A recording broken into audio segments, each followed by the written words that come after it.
od lépe vypadajících rostlin až po nekonečný render distance. Tohle je 10 Minecraft módů a resource packů, bez kterých už odteď nikdy nebudeš chtít Minecraft ani zapnout.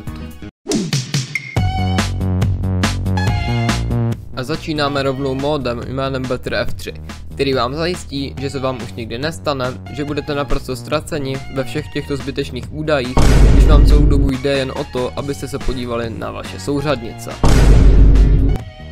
Pokud máte taky tenhle problém, tak tenhle mod je přesně něco pro vás, protože tento mod udělá z téhle nepřehledné kraviny tuhle nádherně přehlednou kravinu, kde můžete všechno, co potřebujete, najít mnohem jednodušeji.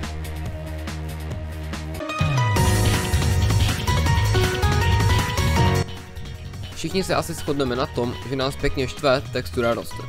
A tím mám na mysli to, že není 3D. A přesně od toho je zde texture pack Crops 3D, který tuhle chybu opravuje. No jenom se podívejte na ten rozdíl.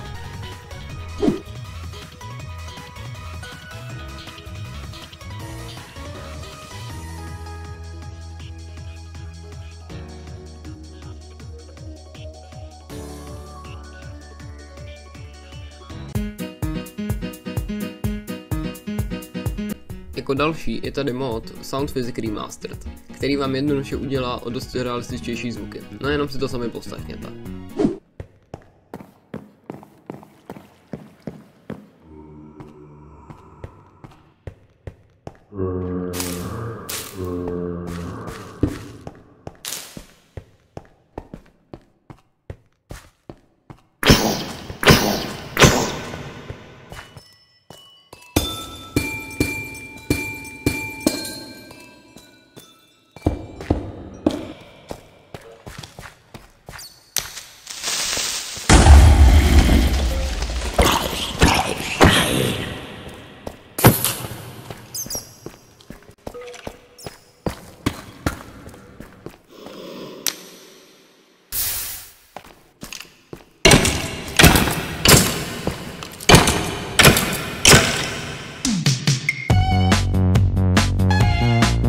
Pro ty z vás, kteří máte výkonný počítač, zde mám pro vás jedno doporučení.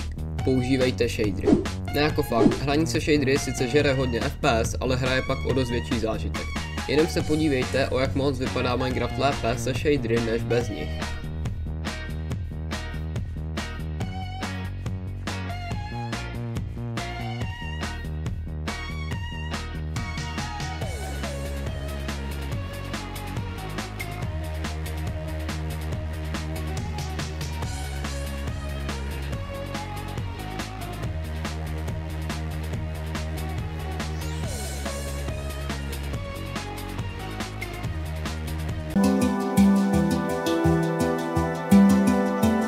Tento mod je taktéž hlavně jen pro hráče s výkonným počítačem. Jedná se totiž o mod Distant Horizons. Tento mod vám totiž umožňuje mít nekonečný render distance a vypadá to prostě naprosto úžasně.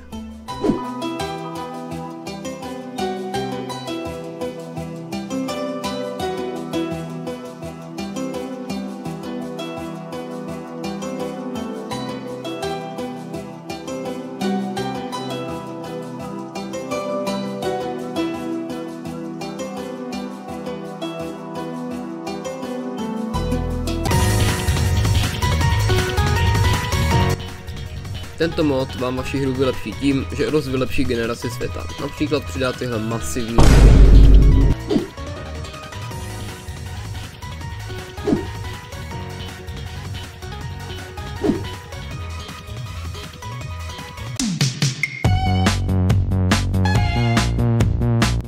Tento resource pack vám prostě jednoduše upraví animace mobů.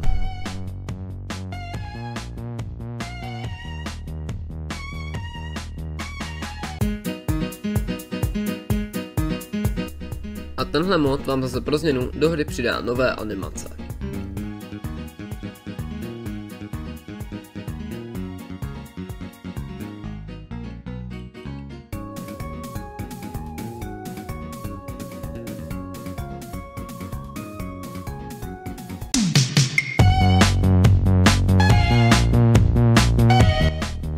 Hodně dlouho si hráči stěžovali, že nemohou mít zasněžené střechy domů, anebo například to, že kytky ve sněžném biomu měly okolo sebe vlastně celý blok bez sněhu. No a přesně proto vznikl tenhle mod.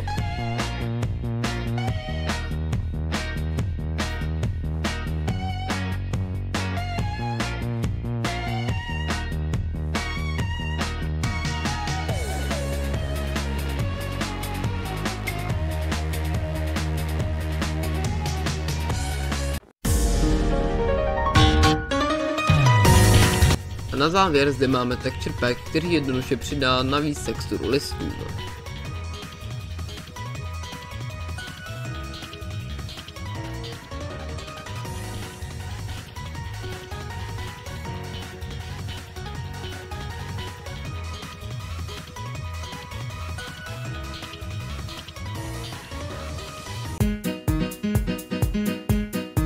Já vám moc děkuji za dokoukání mého prvního videa na tomto kanále.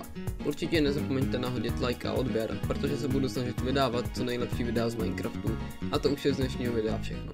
Já vám popřeju hezký zbytek dne a vidíme se u dalšího.